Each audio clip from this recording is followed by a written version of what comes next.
An old couple who could never have children hears a knock at midnight. Outside stands an orphaned boy, begging to be loved. What they find in him will change their lives forever. The knock came like a whisper against the howling wind.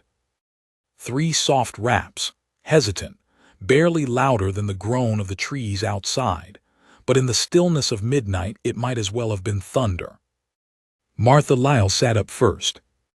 Her brittle hands, calloused from years of milking goats and chopping wood, clutched the quilt to her chest as she listened. Her husband, Thomas, stirred beside her, blind in one eye and nearly deaf in both ears, but he, too, heard it. They exchanged a glance. "Again," she whispered. And it came. 3 more knocks, not frantic, not hurried, just pleading.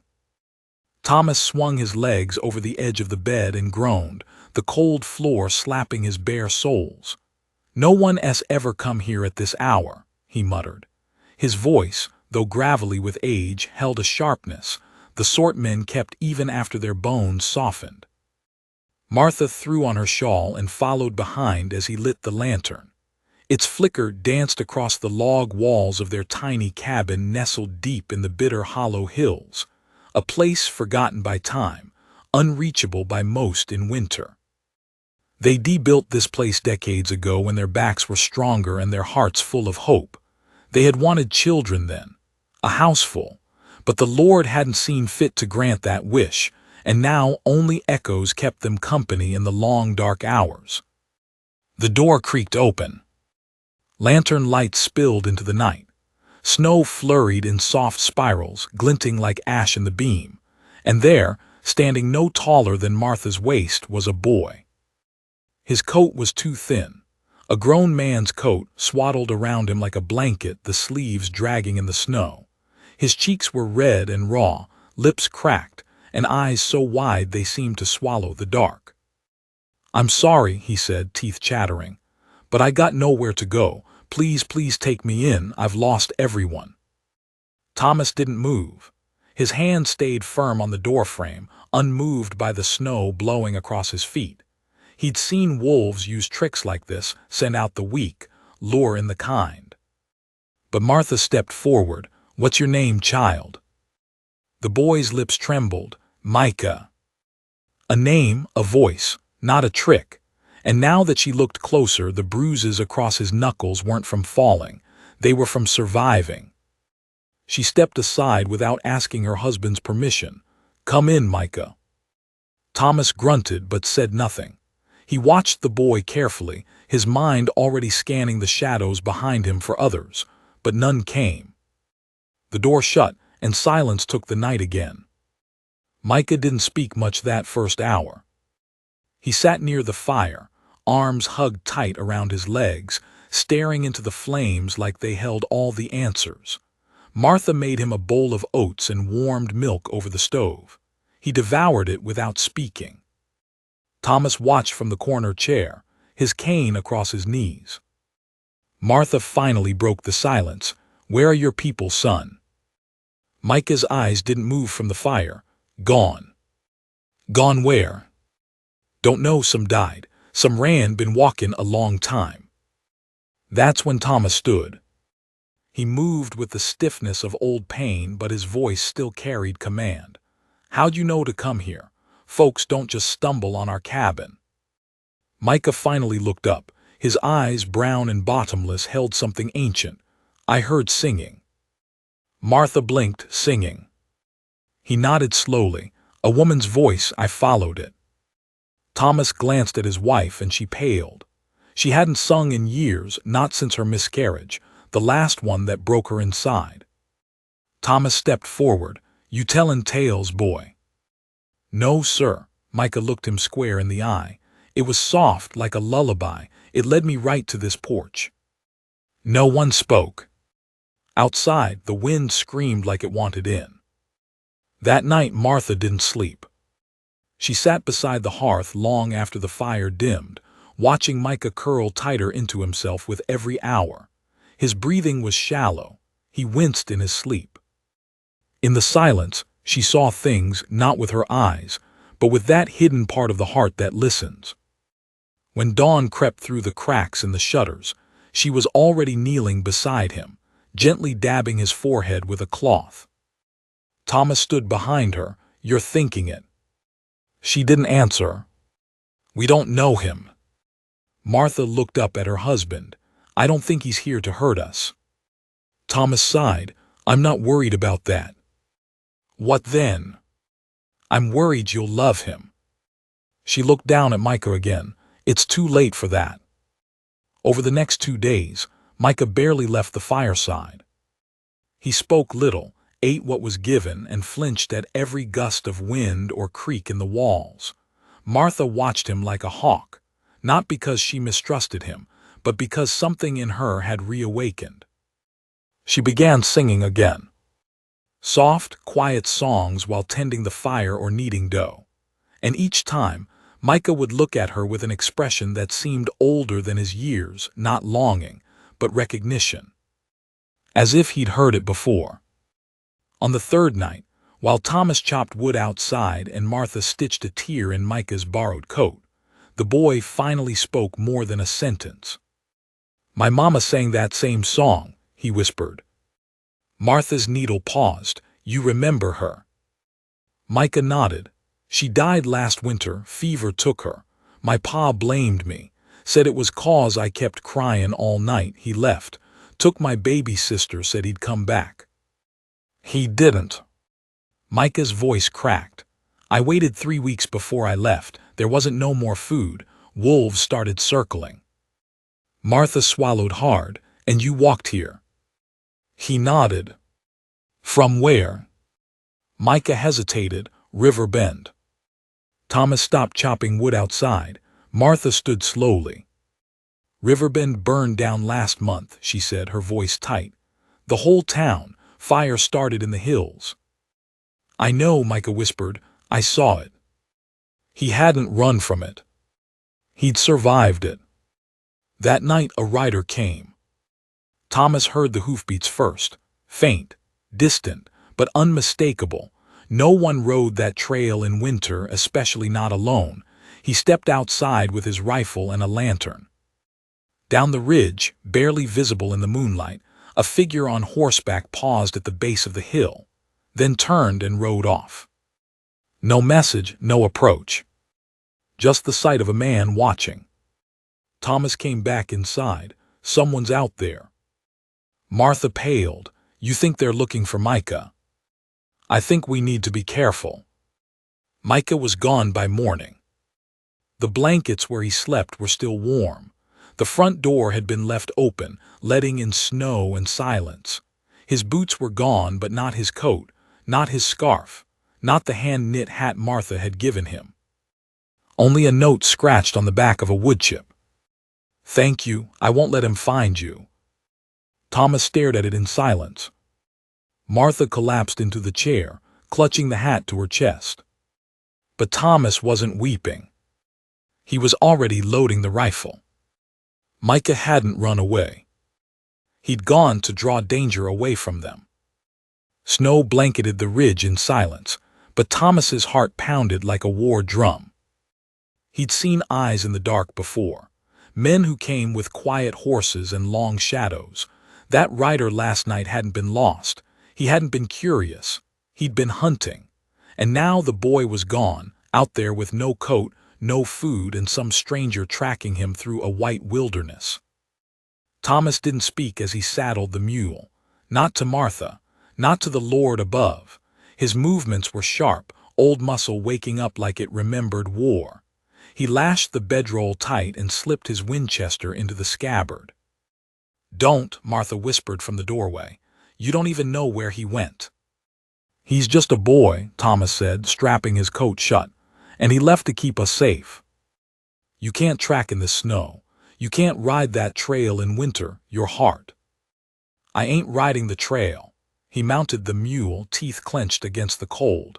"I'm cutting through Widow's Ravine." Martha flinched. "You'll die down there." "Maybe, but I ain't living here knowing I let him vanish into a storm."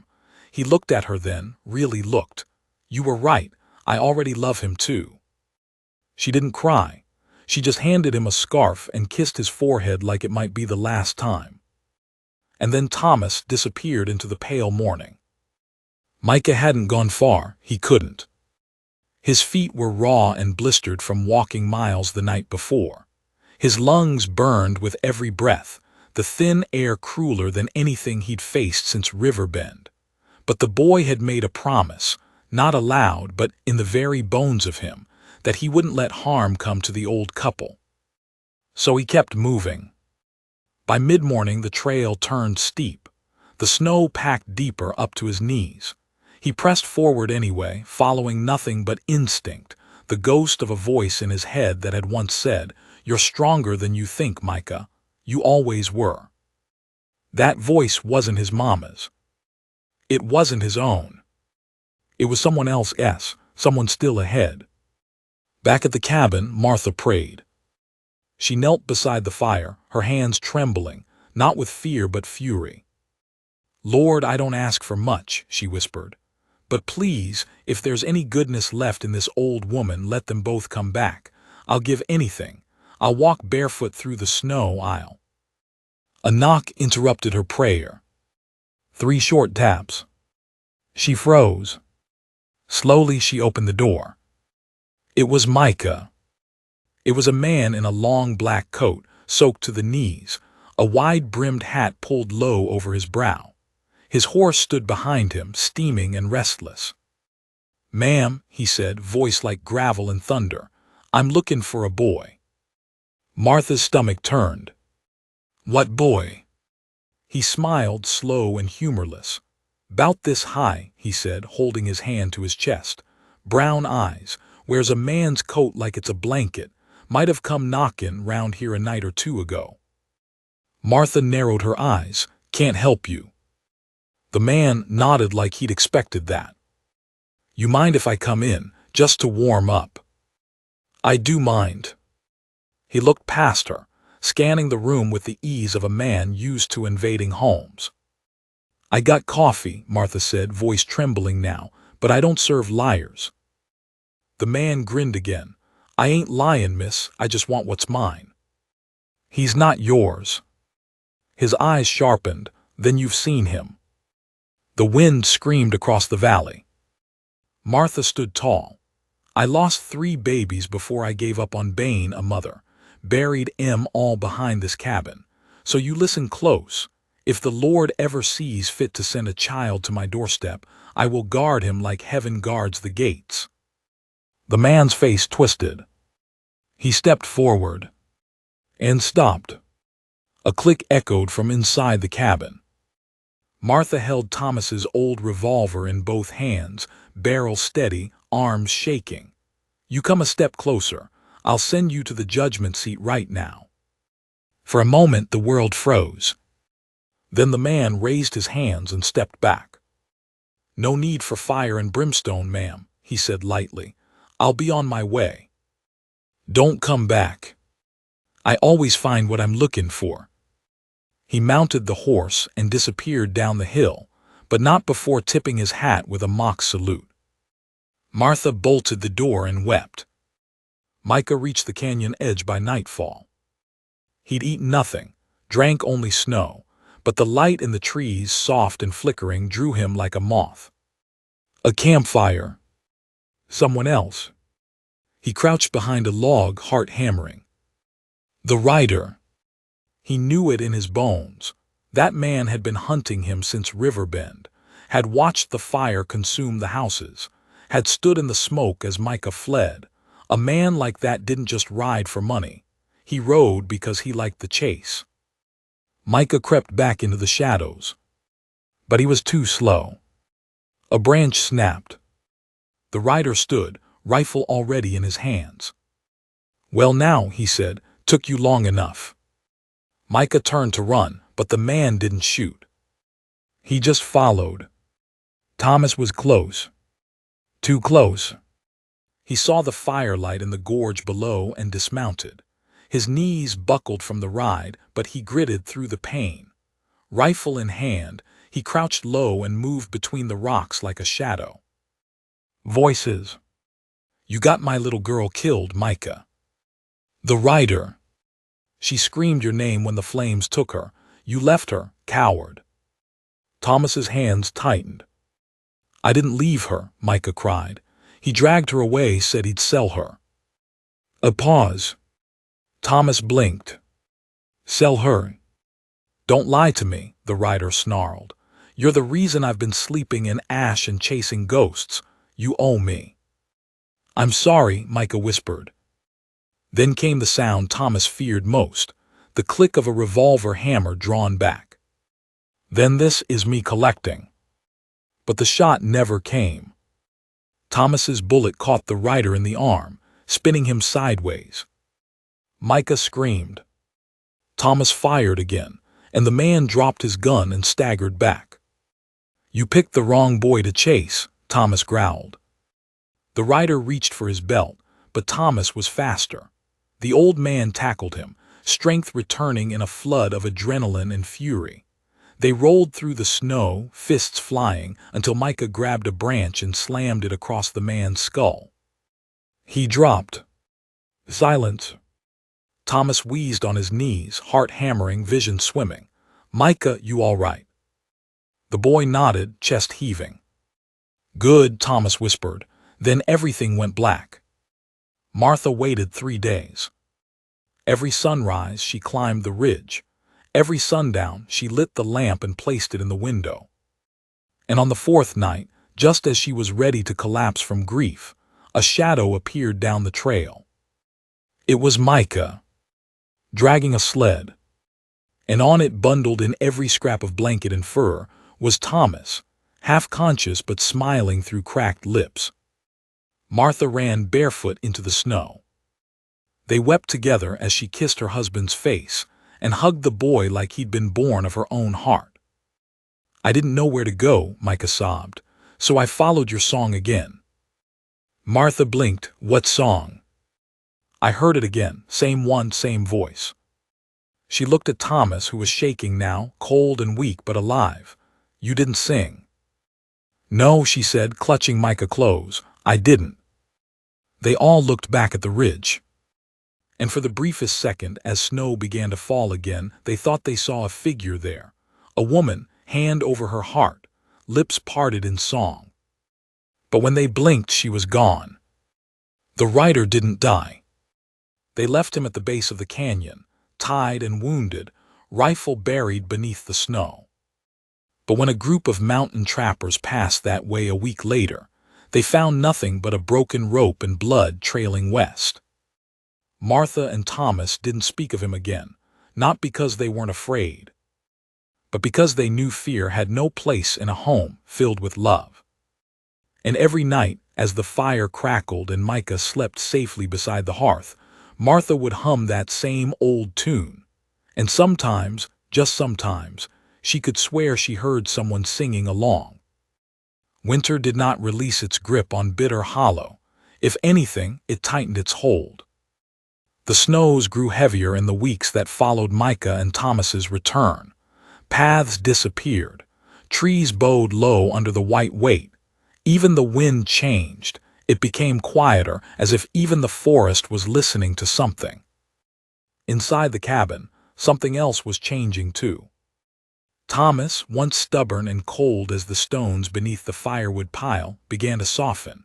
Not just in his joints or his voice, but in the corners of his eyes, in the way he'd lean in when Micah spoke, in the pauses before his scoldings. He no longer barked commands, he taught. He no longer ate in silence. He told stories, old, cracked stories from a life lived hard but not forgotten. Micah in turn came alive. He worked beside Thomas, splitting logs, feeding the goats, learning the slow patience of snares and traps. He never complained. He never asked for more than what was given. But more and more he would glance up at Thomas in the mornings and call him sir, with a hint of longing, like he was trying to find another word for it. And Martha began sewing again. Not patches on old garments, not the quiet repairs of a woman too long accustomed to silence. No, this was different. She stitched at night in secret behind a pulled curtain. Her hands, though stiff with age, moved with purpose, needle-threading memories into cloth. One night, while Micah snored on the rug with a dog-eared Bible pressed to his chest, Thomas leaned over and whispered to her, "What are you mackin'?" She didn't answer at first, but then she looked at her husband, tears brimming. "A real coat, one that fits. But peace never stays long on a trail like theirs." It came first as a letter.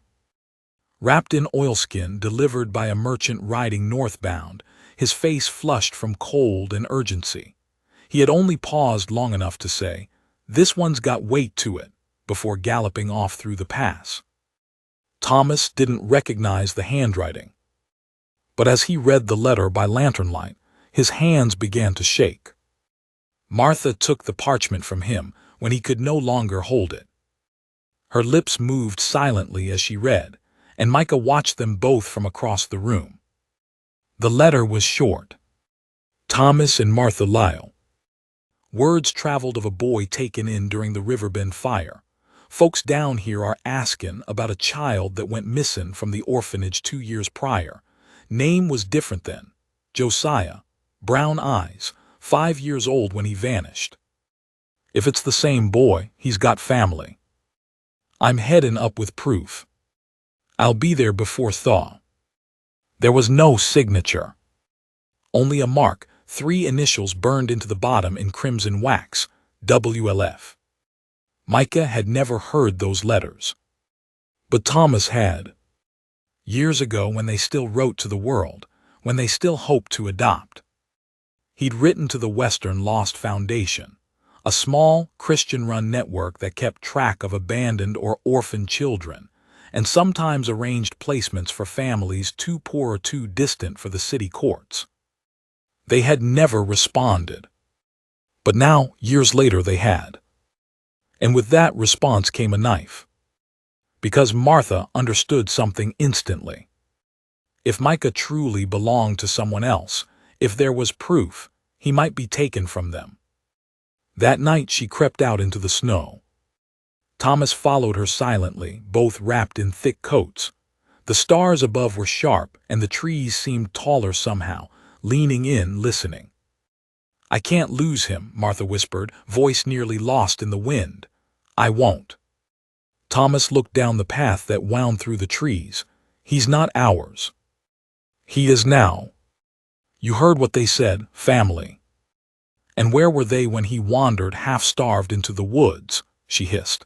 "Where were they when that man chased him to his death?" Thomas said nothing. Martha's voice cracked. "I buried 3 babies. My womb gave me nothing, but God sent me this boy in a snowstorm. Don't you dare tell me that wasn't meant." Thomas looked at her for a long time. Then he nodded. "We won't give him up." The next morning, Micah was gone again. His bedroll empty, the cabin cold. But this time, he hadn't left in fear. He'd left a note. "I saw the letter. Don't want to cause trouble, don't want to make you choose. If they're my people, I ought to know. I'll find WLF. I'll come back if I'm allowed." The ink was shaky, misspelled in parts. But the message was clear. Thomas hitched the mule before Martha had even finished shouting. She threw the coat she'd been sewing into his arms, screaming that she'd never forgive either of them if he let that boy vanish into the snow again. He rode out that morning with only a direction, south. Micah had no map. Only an idea. He remembered overhearing the merchant say he'd crossed Coyote Gap near Miller's Crossing. That was a week's walk at best, through mountain ridges and winding creeks, most of which were buried under ice. But Micah had changed. He wasn't the same boy who arrived shivering at a stranger's door. He was stronger now. And he wasn't alone. Halfway through his second day, a fox began following him. At first, he thought he was imagining it, a flicker of orange at the edge of his vision. But by nightfall, it sat near his fire, staring at him with curious eyes. Micah fed it scraps, spoke to it. It never answered, of course. But somehow its presence steadied him. He pressed on. And on the fourth day, he reached the edge of Miller's Crossing. It wasn't a town anymore. What had once been a trading post and chapel had turned to ruin. Roofs collapsed, shutters hanging like broken wings, but there was one building still lit. A church. The bell tower stood straight, snow clinging to its sides like bark on an old tree. Micah entered quietly, feet soaked, heart pounding. Inside, the warmth was staggering. Dozens of children sat near the fire, hands outstretched, faces bright. A woman hummed near the hearth, stirring a pot of stew. A man in a black coat stood at the pulpit, reading from the Psalms. Though my father and mother forsake me, the Lord will receive me. Micah stepped forward. The man paused. Their eyes met. You're Josiah, the man said softly. Micah flinched. I don't know that name. But you are, the man insisted. I remember your eyes, your sister had them too. The room fell silent. My sister. The man came down from the altar, gentle as snowfall. She was left in our care the year before the fires. You both were, but you wandered off one night. We thought the cold had taken you. We looked, weeks. Micah's lips trembled. She's alive. She is but sick, fever, won't eat. She keeps asking for you. Micah's chest collapsed inward. Where? Safe, we'll take you to her. But something in the man's tone felt strange. Too smooth. Micah nodded slowly. But that night, as they lay him down in a cot with fresh sheets and warm broth, he saw something else. The mark, branded on a crate by the fireplace. 3 letters burned into the wood. WLF. He sat up, heart racing. Because next to it were numbers, names, files, stacked in rows like ledger books. And one of them bore his name. Josiah M. He opened it with shaking fingers. Inside was a birth certificate, a photograph, and a contract, signed not by family, but by a rancher in Dry Fork, dated months ago. Micah blinked. The WLF hadn't been searching for a family reunion. They were selling children. And he was next. Micah's fingers trembled as he held the paper, the firelight casting flickering shadows across the ink.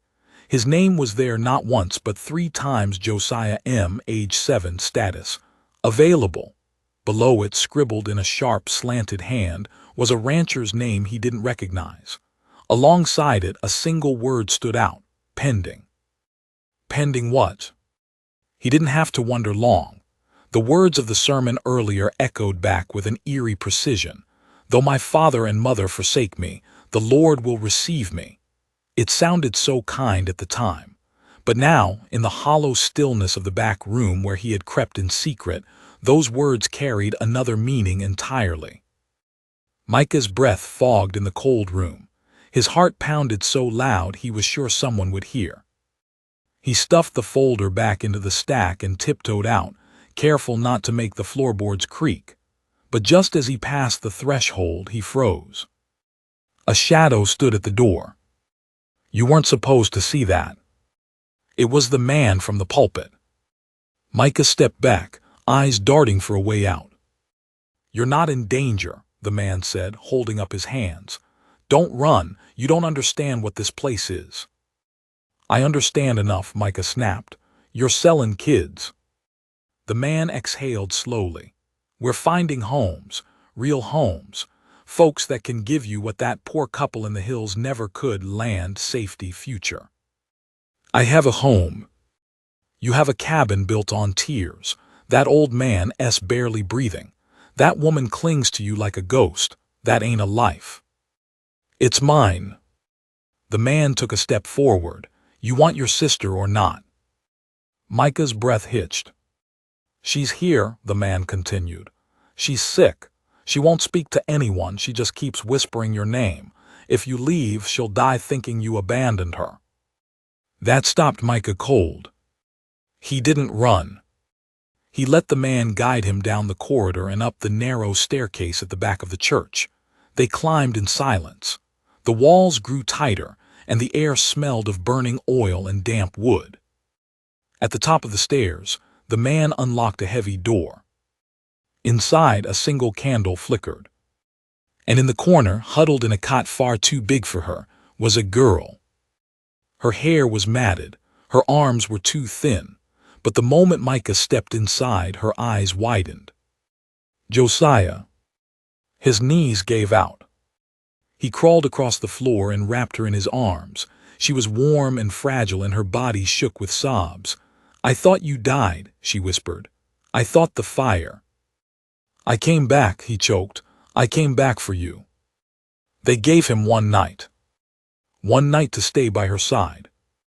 One night to hold her hand and feel her tiny heartbeat against his own. He told her everything about Martha's biscuits, about Thomas teaching him how to trap rabbits, about the mountain storms and the cabin by the ridge. She smiled weakly. She didn't say much. But that smile was everything. By morning, her fever had broken. But the man returned. "It's time." Micah stood, shielding his sister.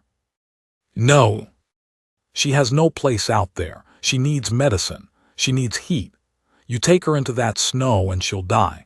But if you stay, you can both have more than that little shack ever gave you." "Who sent that contract?" The man raised an eyebrow. "Excuse me. You said there was a rancher." The man tilted his head. "There are families that inquire. Not all meet our standards." "She don't belong to them," Micah said firmly. "Neither do I." "No," the man agreed. "You belong to us." He stepped forward, but Micah didn't back away. "I won't let you take her. You don't have a choice." And then another voice echoed through the church. "Yes, he does." The man turned. At the top of the stairs stood Thomas.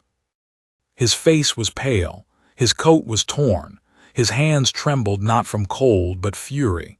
In one of them he held a piece of parchment. Micah's folder. "I taught this boy to build a fire," Thomas growled. "I taught him to skin a hare. I taught him what right and wrong look like. And I've spent my whole cursed life looking for a reason to breathe." He held the folder up like a weapon. "This ain't a church, it's a market." The man stiffened. "Sir, you're trespassing." "No," Thomas said, stepping down. "I'm talking back what's mine." "You're old. One swing and you're on the floor." Thomas smiled grimly. "Maybe, but I've lived long enough to know the worth of a boy who chooses others over himself, and I'll gladly die for that." Micah's heart surged. The man's hand twitched toward his belt. But Thomas moved first. With a roar, he barreled forward. The two collided at the stairhead, grappling. Micah grabbed his sister and ducked beneath the bed as the fight erupted above. The candle fell, flame licking at the curtains. The church groaned. And then silence. A crash. Micah crawled out, heart racing. The man was gone. Thomas lay winded but breathing, slumped against the wall, blood on his cheek. "You came," Micah whispered. Thomas nodded, didn't know how not to. The fire spread fast. By the time they reached the lower floor, the pews were already burning. Children screamed as smoke filled the air. Thomas grabbed two at a time, shoving them toward the rear exit. Micah carried his sister. The woman at the hearth ushered children through the side windows. But the main door wouldn't open. It was chained from the outside. The man had locked them in. "Back," Thomas yelled, "to the tower." The children stampeded toward the narrow staircase. Flames chased them up the walls. Plaster cracked. Micah shielded his sister with his body as embers fell from the rafters. When they reached the bell tower, there was nowhere left to go. Smoke poured up behind them. And then from outside a sound. Axes. Voices. The merchant from before had returned, and he hadn't come alone. Riders from the nearby mountain trails, men who remembered the Lyles, who once traded salted meat for wool, had followed Thomas's trail and found the smoke rising. They broke through the church doors, just as the tower began to splinter. Dozens of hands pulled children from the flames. Micah felt someone grab him, lift him into the cold air.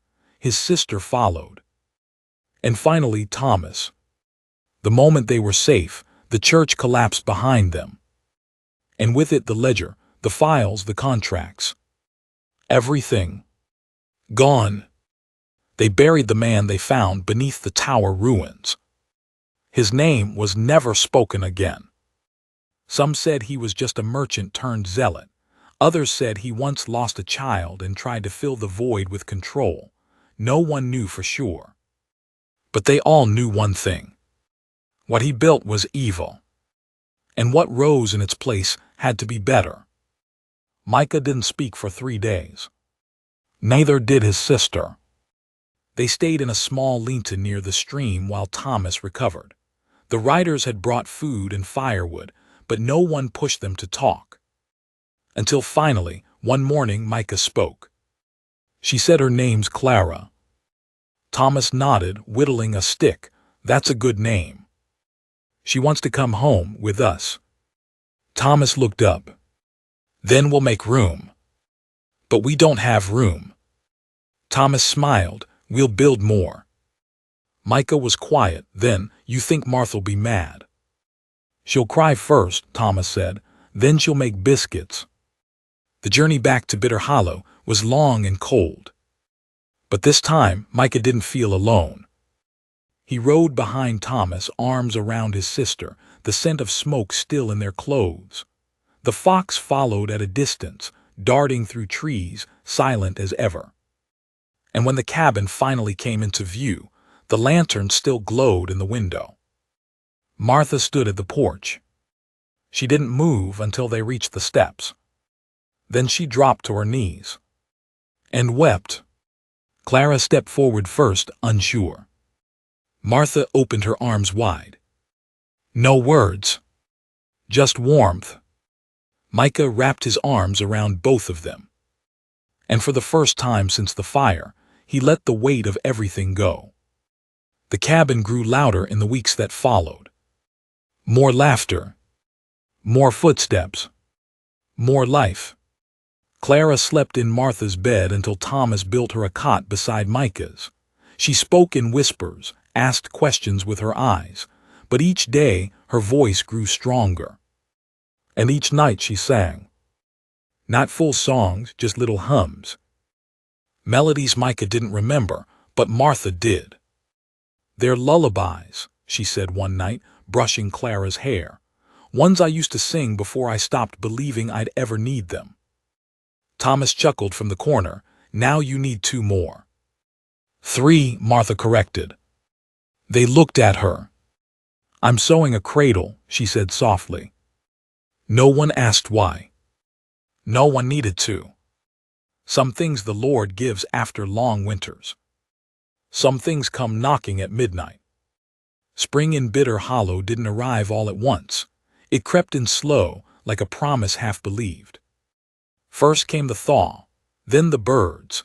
Then, one morning, the ground softened under Thomas's boots, and the air lost its bite. The wind no longer screamed at the windows but whispered past them, and in its wake came a peace they hadn't known in years. But peace, like everything in the hills, came with a weight.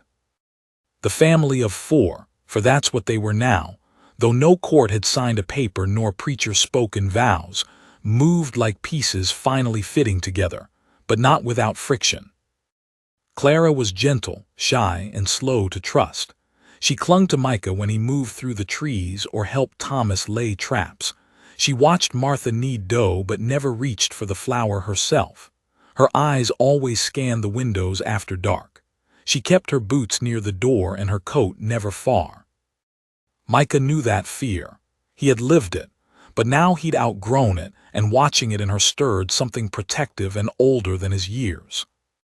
He became her shadow, her shield, her brother. Thomas, meanwhile, was mending more than fences. The fire in the church had cracked something loose in him. A silence that had once sat like a stone now flowed out of him in stories, long, winding tales of things he'd seen and men he'd once known. Martha listened without needles in her hands. For the first time in 30 winters, she had no need to fill the quiet. It was full on its own. But quiet doesn't mean safe. One morning, while Micah and Clara picked wild greens near the creek, Clara stopped suddenly. "Someone's there." Micah followed her gaze. At the edge of the trees stood the fox. But it wasn't looking at them. It was staring beyond, into the brush. Micah squinted. And then he saw it. A man. Tall, broad-shouldered, leaning on a cane. He wasn't hiding, but he wasn't waving either. He simply stood there, watching. Micah rose slowly, placing Clara behind him. "Hello," he called. The man tilted his head and vanished into the woods. Micah didn't chase. But he remembered the look. It wasn't curiosity. It was recognition. That night Thomas checked the rifle 3 times. Martha stood near the window, eyes on the path. "You think he'll come back?" Thomas didn't answer. Micah sat by the fire, Clara curled beside him beneath a quilt. "What if it's someone from before?" he asked. Thomas finally spoke. "There's a kind of man who only shows up when something good's been built, not because he wants to join it, but because he wants to test it, tear it down." "He looked familiar," Micah said. Martha stepped away from the glass. "Everything does when you've lived through fire." Days passed, no one came. But things began to shift. Small signs. The traps Thomas set came up empty, bait stolen, wires snapped. The goat pen latch was unhooked one morning, though no animal was missing. And one evening, as the family sat down for supper, they found a single boot print in the snow leading up to the door, but not away from it. Thomas placed the rifle by the table that night and slept by the window. Then Clara disappeared. It happened fast, too fast. One moment she was by the creek, playing with smooth stones. The next, gone. Micah screamed her name until his voice cracked. Thomas scoured the woods on horseback, pushing the mule harder than it had ever been ridden. Martha rang the iron pan outside the cabin for hours, the clang echoing down the valley. But no answer came. Only the fox sitting quietly beside the creek, watching the woods. Micah dropped to his knees beside it. "She's gone." The fox blinked and turned its head toward a narrow break in the brush. Micah followed. The path was barely wide enough for a child. But Micah crawled through it on hands and knees, branches tearing at his clothes. After 20 minutes, he reached a clearing. And there she was. Clara, sitting on a log. Unharmed, but not alone. The man from the trees stood beside her, holding a tin cup, murmuring something too low to hear. Micah burst into the clearing, rage and fear twisting through him. "Get away from her." The man turned slowly. Micah froze. It wasn't just any man. It was the preacher from the church. Not the one who died. The one from before that. The one in the photograph. The one in the file. "Hello, Josiah," the man said. Micah stepped back. "You're dead." "No," the man replied, voice calm.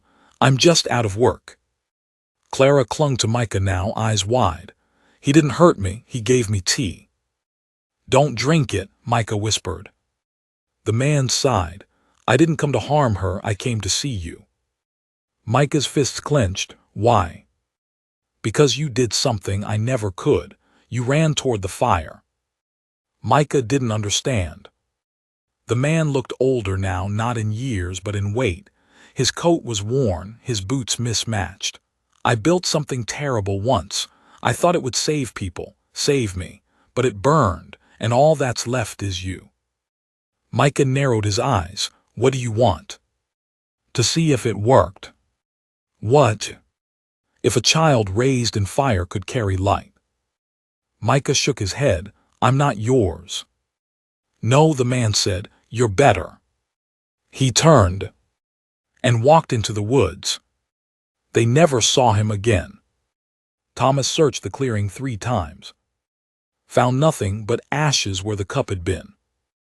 Micah didn't tell them everything the man had said. Some things didn't belong in a cabin. Some belonged in silence. Spring rolled into summer. The garden bloomed. The creek ran fuller. Thomas's hand stopped shaking as often. Clara laughed more. Martha taught her to sew. Micah built her a swing. And every Sunday they sang. Just one song, the same one Martha used to hum when no one was listening. But now they all joined in. Even Thomas. Even Micah.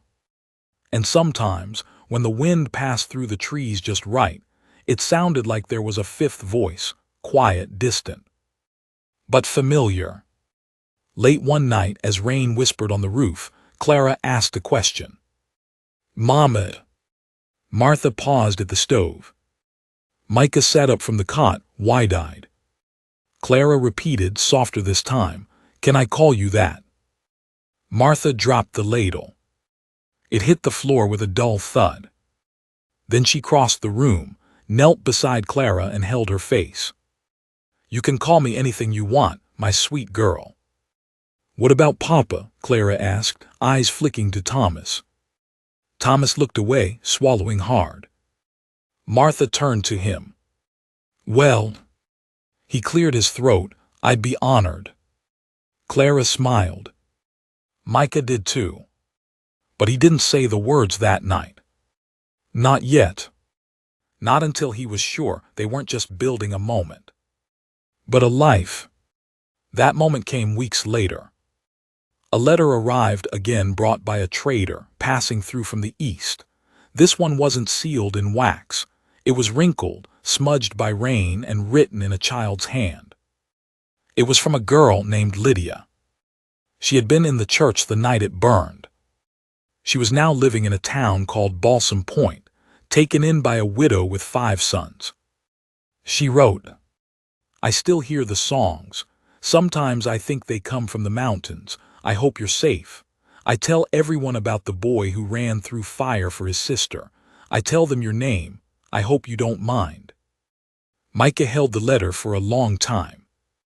Then he stepped outside, into the golden light of evening. Thomas was stacking firewood. Micah approached, stood silently for a moment, then said without turning, Can I call you Papa? Thomas froze, then nodded. Micah smiled and began helping him stack. Peace never came easy. Not in Bitter Hollow. But it came. In small ways. In warm biscuits and stitched quilts.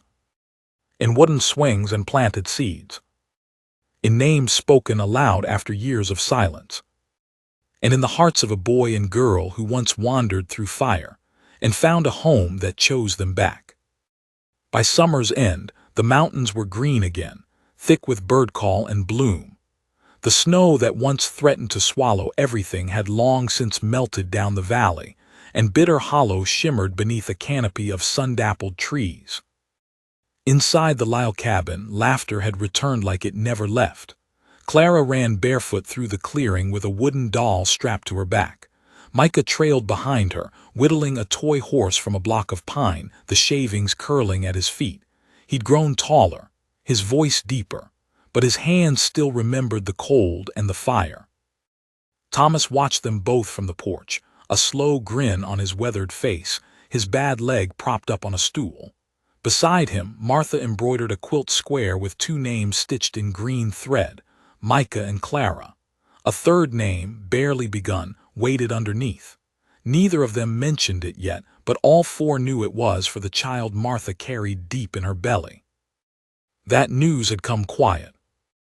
A mist morning, then another, Then Martha, weeping softly as the truth settled into her like a miracle she'd once given up believing in. No one questioned how or why. Some gifts defy explanation. The days passed slow and golden like honey poured over bread. But as the leaves began to yellow, Thomas noticed something he hadn't seen in years: visitors. The mountain trail had grown quieter over the last decade, forgotten by most traders and riders. But now wagons rolled through every few days. Men with thick coats and dry goods stopped to barter. Women came asking for herbs or sewing needles. A teacher passed through once, offering books in exchange for smoked meat. Word had spread. Not about the fire or the church, but about the boy who saved the children, about the girl who sang again, about the couple who took them in. And somewhere in all those retellings, Bitter Hollow changed. It became a place people looked for. A refuge. A beginning. One morning, as Thomas and Micah were repairing a fence post behind the goat pen, a rider approached. He didn't come like the others, no cheerful wave or pack of goods. He came with slumped shoulders and a limp in one leg. His coat hung off him, threadbare and soaked with dust. He dismounted without a word and stood silently at the gate, watching the boy with narrowed eyes. Micah noticed first. He rose slowly, wiping his hands on his pants. Thomas reached for the hatchet tucked in his belt. But the man raised his hand. "I ain't here to cause trouble." Micah stared. "Do I know you?" The man stepped closer.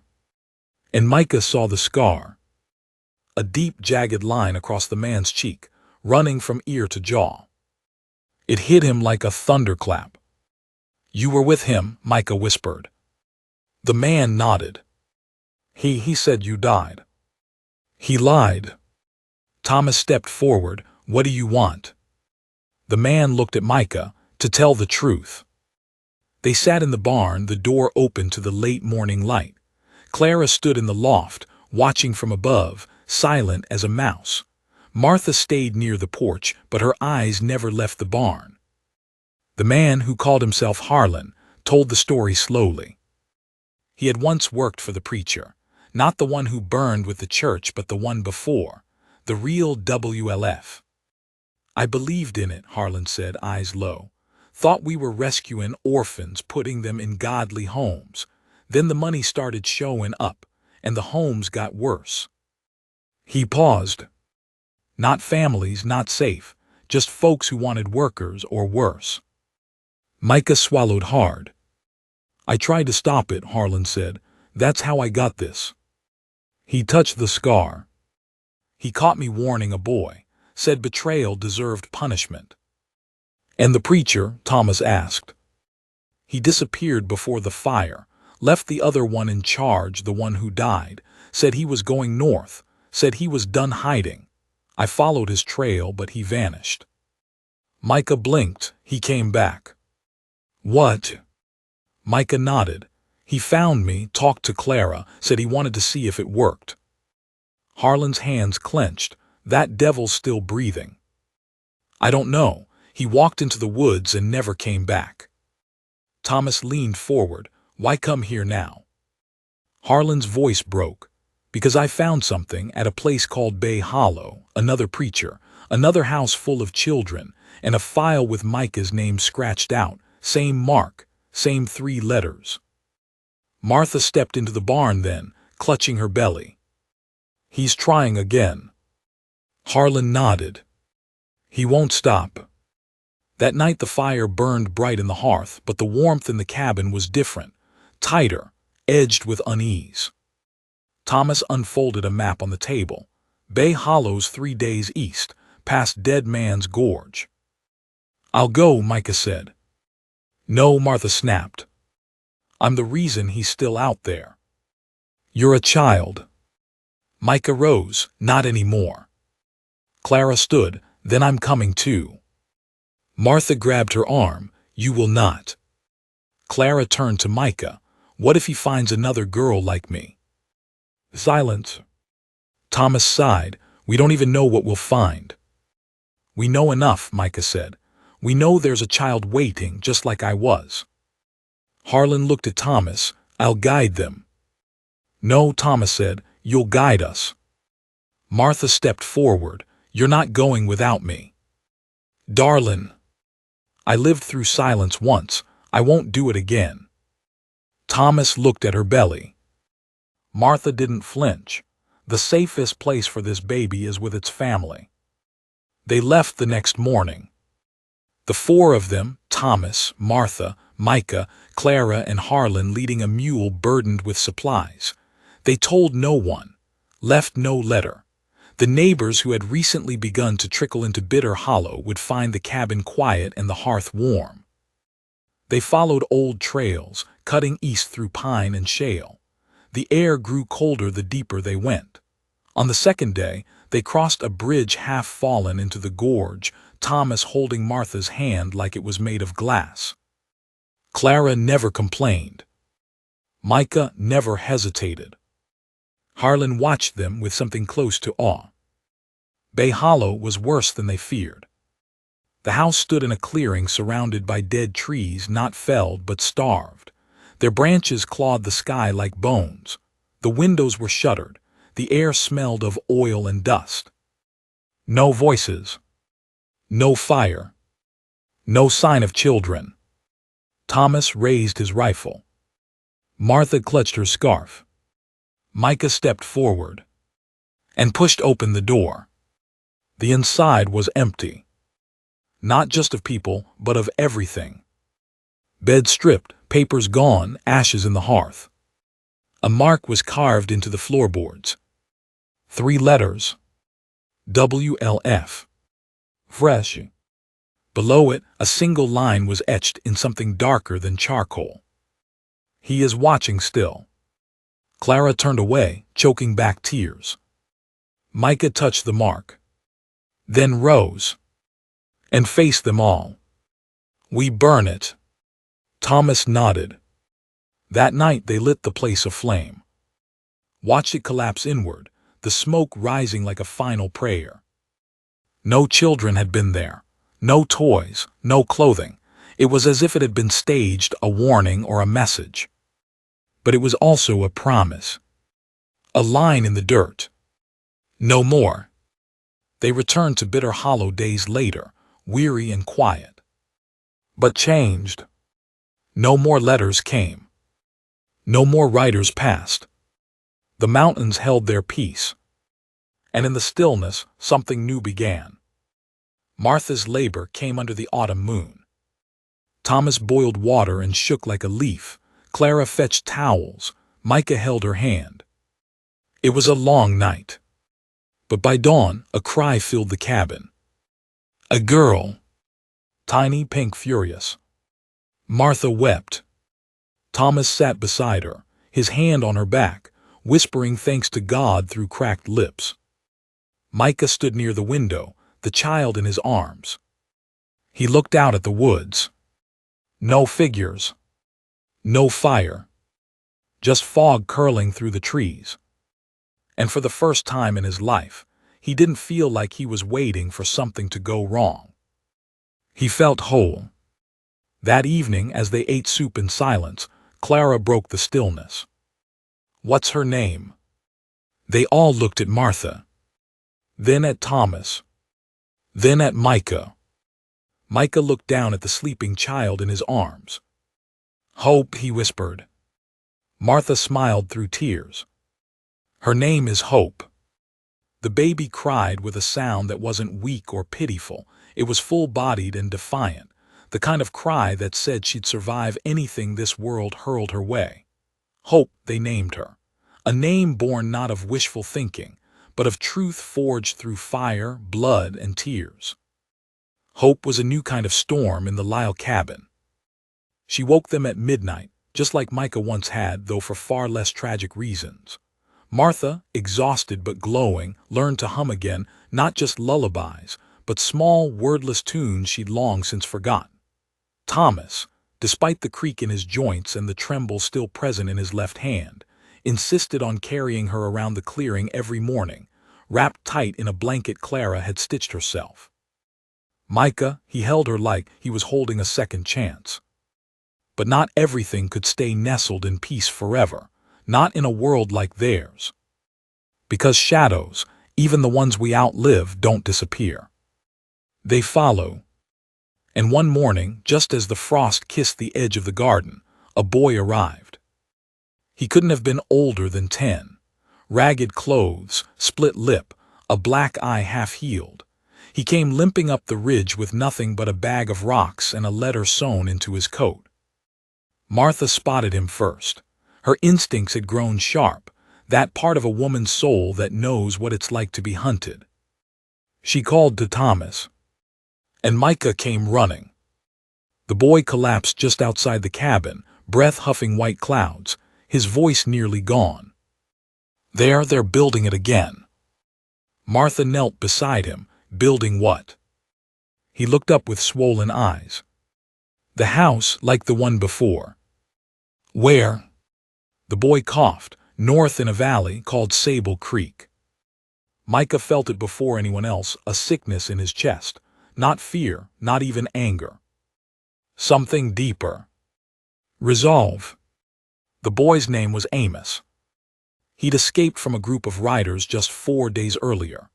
They tried to drag him into a covered wagon, but he bit one, jumped off a cliffside path into the stream below, and ran until his legs gave out.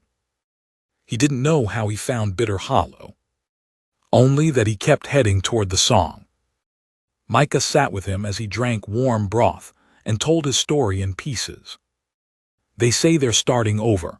This time, no more churches, just houses, quiet ones, where no one asks questions. Micah glanced at Thomas, then at the tiny bundle sleeping in Martha's arms, then down at the scars on his own knuckles. It wasn't over. That night, after everyone had fallen asleep, Micah stood on the porch. He wasn't wearing boots. The cold didn't bother him like it used to.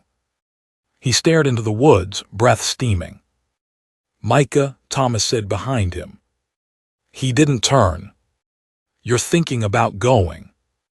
Micah nodded. Thomas stepped up beside him. You shouldn't go alone.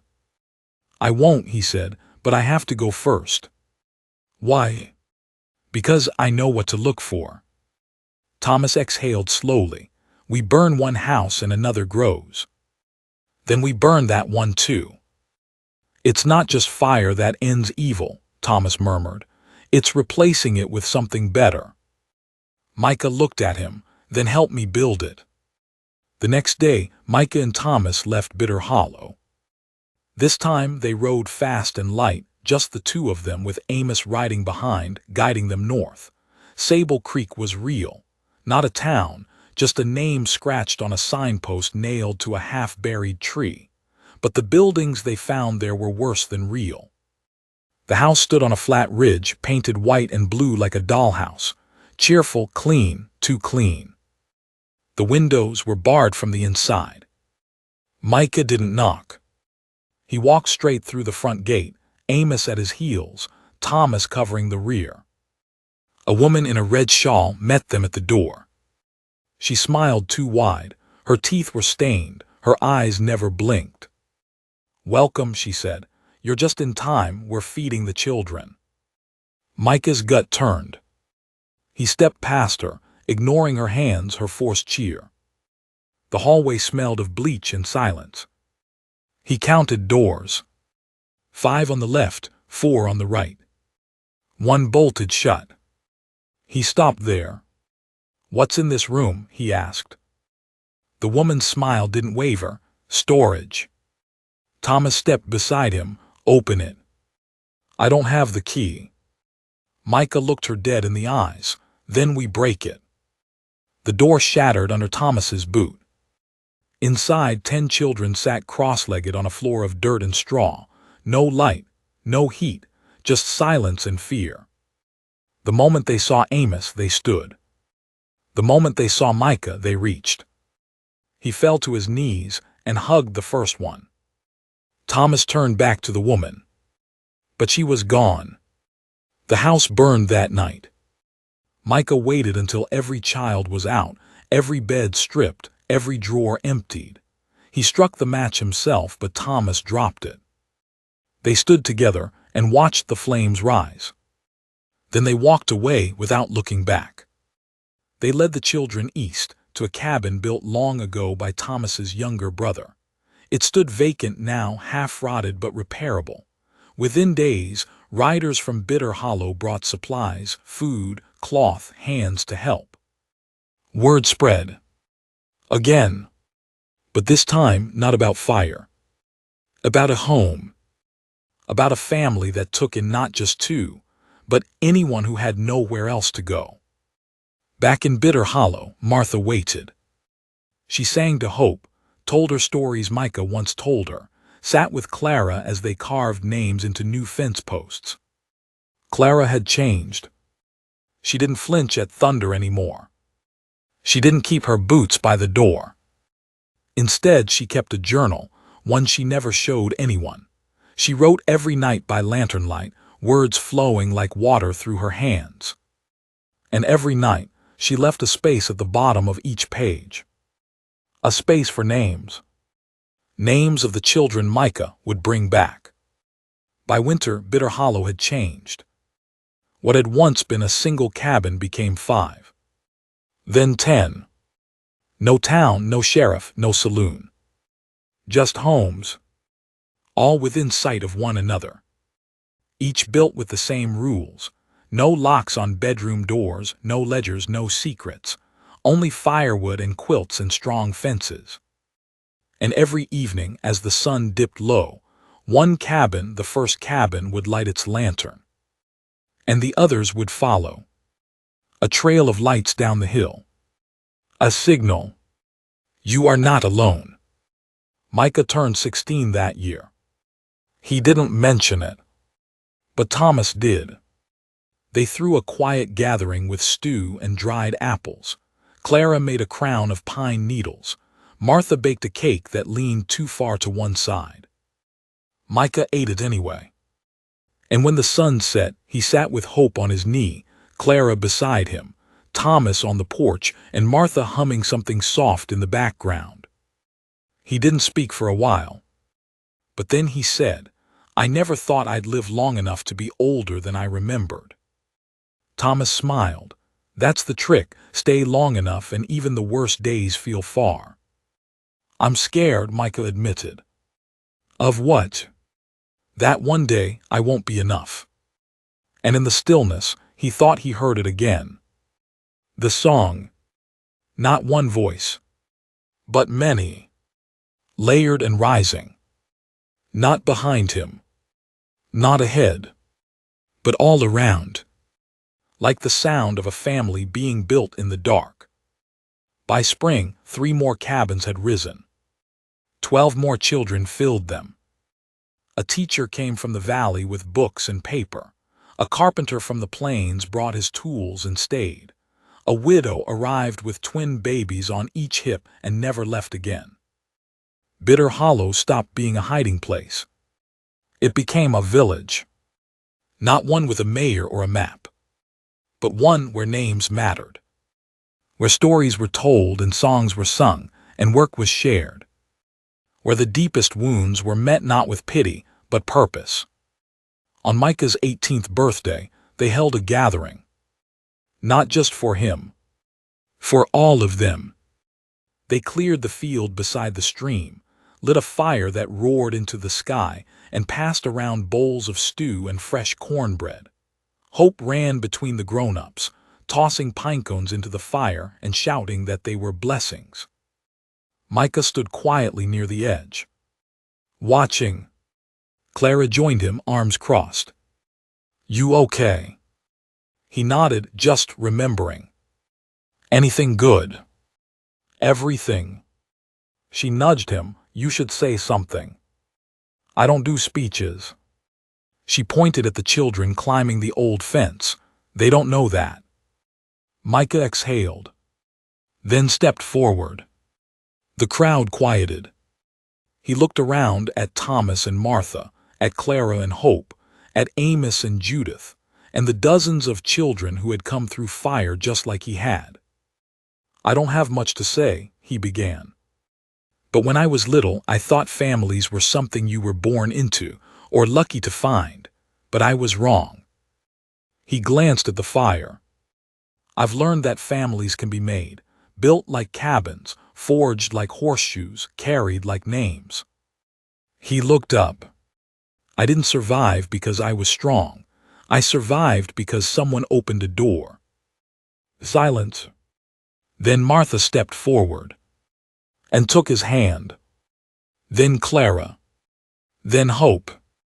Then Thomas.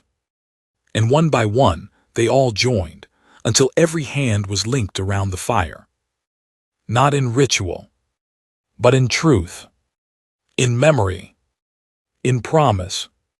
That night Micah sat alone on the porch. Hope slept beside him, curled under a blanket. Clara leaned against the doorframe, eyes closed, humming softly. The stars were fierce above them. And somewhere deep in the woods, an owl called. Micah looked out over the cabins, over the hills, over the world that once tried to burn him down.